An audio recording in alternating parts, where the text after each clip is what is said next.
kind of seems like a 35 1.4 mixed with a 33 1.4.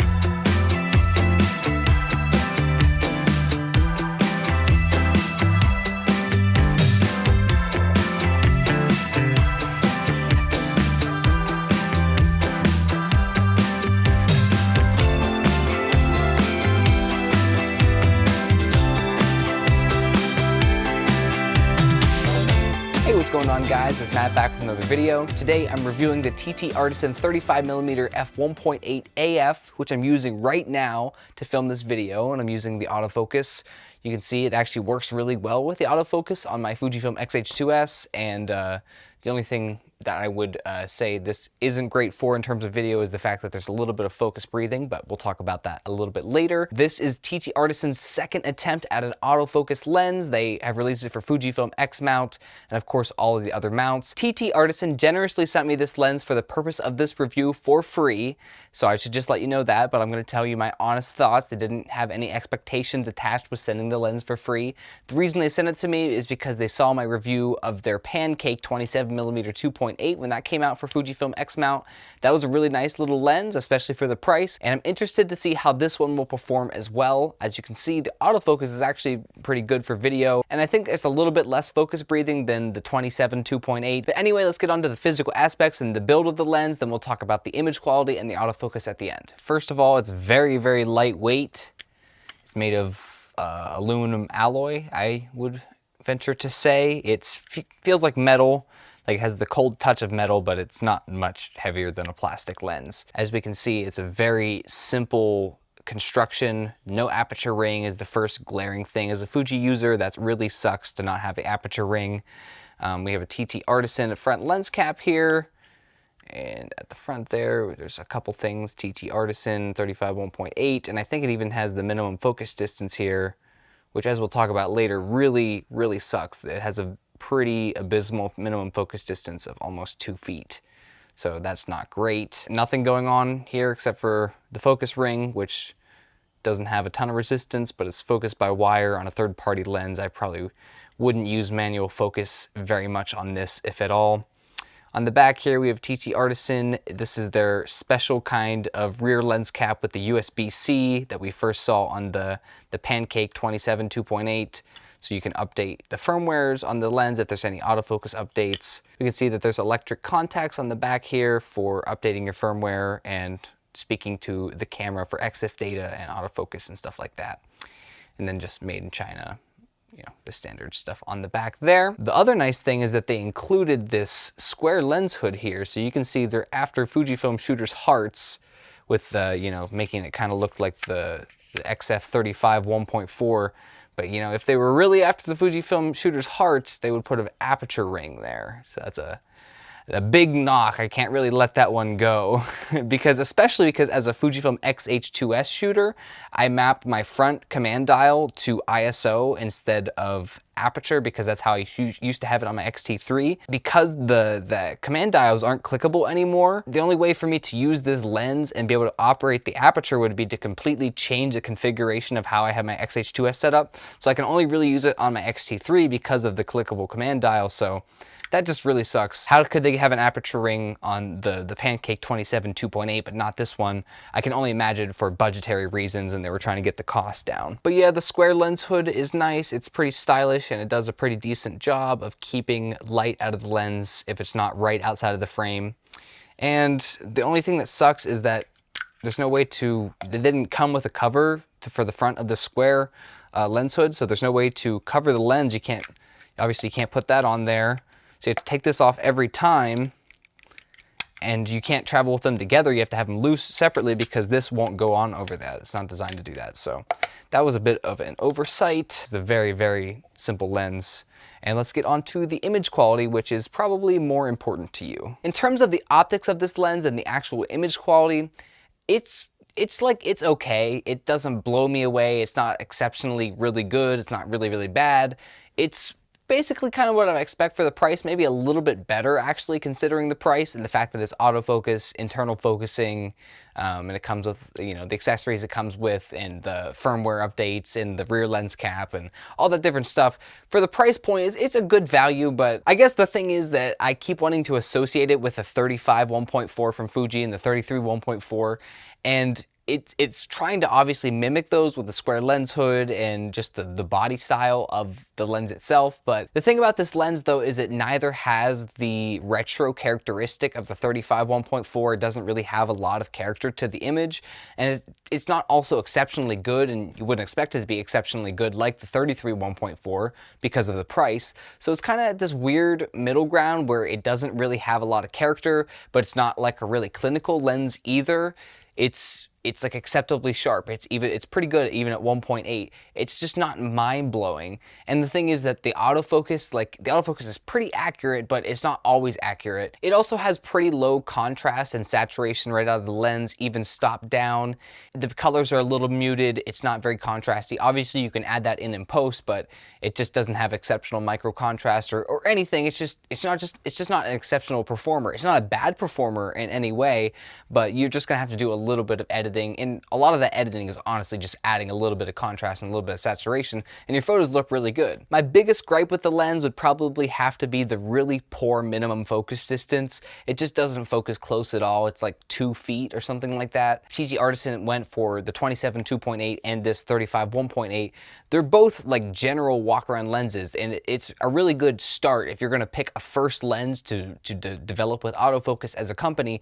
These make sense to develop, you know, as autofocus lenses for TTArtisan because they're gonna sell, because they're, you know, a lot of people are gonna use these for a lot of different reasons.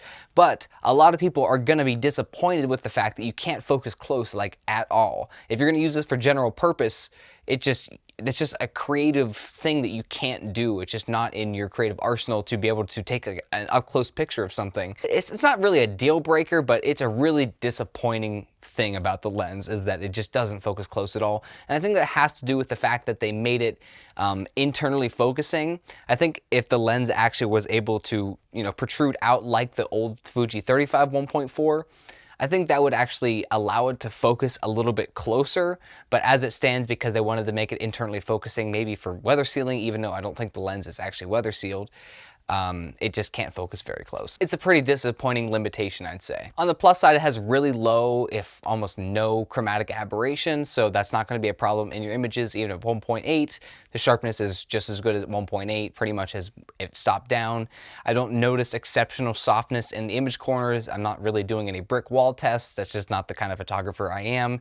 And I think a lot of people who are buying a lens like this, it's obviously not for clinicality. It's not for it to be a perfect landscape lens, sharp corner to corner, tack sharp, zoom in 300% and see all the details. It's not like that. It's a good general walk around lens. It's probably good for a photographer who has a Fuji kit lens and they want to get a first prime. They don't have a huge budget for it, and they think, you know, maybe is it worth it to save up for the 33 1.4 or even the 35 1.4? Maybe this, like, if this is $100-$150, this would be a great cheap way to test out that, to see if you like that focal length and the ability to have a shallow depth of field, and you know, see if you want to take the upgrade path in the future with a more expensive lens. Overall, for image quality, I would say it's pretty non-characteristic. I keep wanting to say, like, I keep wanting to almost talk negatively about it, but it's not that it's bad. It's not a bad lens in any way. It's just not really exceptional in any way. It doesn't have very good sun stars, even stop down. It doesn't focus very close. The background blur doesn't really have any characteristic. The bokeh doesn't have characteristic. It's not like a vintage lens formula. It's not quite perfect clinical modern lens formula. It's just kind of in this weird middle gray area where it's just like, it's okay. It's like a 6-7 out of 10. It's just not going to blow you away in any way. And you wouldn't expect it to. It's like a really vanilla focal length and a really vanilla aperture. So if you want to get really kind of standard looking images, just a general use lens, it's probably good for that at a low price point, and you know the drawbacks that are going to come along with that, because I just told you. It also does have a propensity to flare even with the square lens hood. It's just that you can't have a strong light source directly in your frame or even just outside of it, but if you turn just a couple degrees, it'll block it out for the most part. And actually, if you stop the lens down, it does actually a little bit better in terms of flare resistance. Once you're getting around f4, f5.6, it actually performs much, much better than the wide open apertures. So now on to autofocus. I think I briefly mentioned it earlier that the autofocus isn't supremely accurate. It's pretty accurate. It's gonna hit it most of the time, but sometimes it's just weird where it puts the depth of field in terms of where your autofocus point is. And sometimes I actually notice that when you're near minimum focus distance, the really, really poor minimum focus distance that I discussed, that it can actually, autofocus will confirm that it's in focus, but it's actually not, and you still need to back up a couple inches. So I noticed that, especially at minimum focus distance, sometimes it's better just to put it in manual focus, focus as close as it can go, and then punch in with your magnifier and actually make sure it's in focus rather than just trusting the focus confirmation it's not 100% accurate at minimum focus distance. And finally, the last autofocus thing, which I touched upon earlier, is that there is focus breathing. Ooh, that's slow. It takes it a while to catch up whenever I go back. If I move fast, I mean, I'm sure if I dialed in my autofocus settings to be a little bit faster and more jumpy, it'd be better. And I think I'm probably going within the minimum focus distance when I'm going up close here. No, that's still in focus. Yeah, you see right there. I just went within it. So anyway, the autofocus is kind of what you would expect for the price point, honestly. So if we think logically about what TTArtisan is trying to do with this lens, they're trying to sell it for sub $200. They actually haven't told me what they're selling it for, but I'm just going to assume it's sub $200 based on their track record and their other lenses and the previous autofocus lens. I think this lens is going to be sub $200. So they're trying to sell an autofocus lens for less than $200 with a 1.8 aperture, and it also is internally focusing. So if you think about everything that has to go into that, they have to make compromises somewhere. And I say the compromises are the poor minimum focus distance and not really mind-blowing autofocus, and just, you know, the image quality it's okay. You know, it's not going to be mind-blowing because there's so many other factors that had to go into it. And I think for a lot of beginning photographers, the fact that this is autofocus is going to make it is a huge deal to them. I think that's going to overrule a lot of other things about a lens to a really, really beginning photographer who's getting their first or second lens. They're probably not going to want to delve into manual focus quite yet. So I think a really affordable autofocus lens is going to be appealing to a lot of people. So overall, if I had to put it out of 10, like I said, it's probably like a 6 or 7 out of 10. It's a good first prime, I think, for a lot of people who are looking for a really budget option, or you could save up and get, you know, an f2 prime or something from Fujifilm, but it's going to be a couple $100 more expensive. So it depends, you know, where your priorities lie and what your budget is. So I hope this video was helpful to you. Leave a like if you enjoyed, leave a comment down below. If you decide you want to pick up this lens, I do have an affiliate link down below. It's a direct affiliate link from TTArtisan. Obviously, as you can tell, I told you my honest opinion in this video, and I told you at the beginning, TTArtisan has nothing to do with what I said in this video, but if you do decide you want to get it, you can help out the channel and support this channel for me putting this video together for you. And I do get a commission if you get the lens through the link below. I appreciate it. Thank you very much. Leave a like, leave a comment down below. Let me know your thoughts, if there's anything else you'd like to add to the conversation. And that's everything, guys. Peace.